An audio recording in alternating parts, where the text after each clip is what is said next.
ఈరోజు 47, 63 డివిజన్లో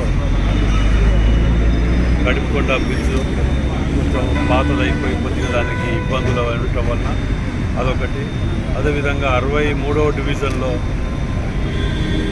గతంలో కట్టవలసిన కల్వర్టుని టెండర్లకు రాకపోవటం, నిర్లక్ష్యం వల్ల చేయలేకపోయింది. ఇప్పుడు అది కూడా విజిట్ చేసి వాటిని త్వరలోనే కంప్లీట్ చేసే విధంగా చర్యలు తీసుకుంటానికి పట్టణంలో కొన్ని డివిజన్లు తిరగడం జరుగుతుంది.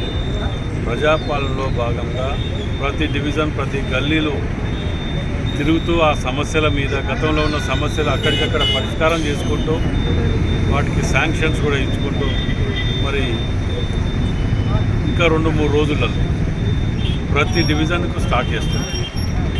ఎక్కడెక్కడున్న సమస్యలన్నిటికీ తక్షణం అక్కడనే అధికార యంత్రాంగాన్ని ఎంబడి పెట్టుకొని ఆ సమస్యలకు అలాట్మెంట్ కానివ్వండి, పరిష్కారానికి మార్గం వెతుకుంటూ వెళ్ళటం ఒకటి. అదేవిధంగా సాయంత్రం ఈవినింగ్ సమయంలో అదే డివిజన్లలో కార్యకర్తలతో సమావేశం, పార్టీ నిర్మాణం మీద పోవాలనే ఆలోచనతో ప్రారంభించడం జరిగింది.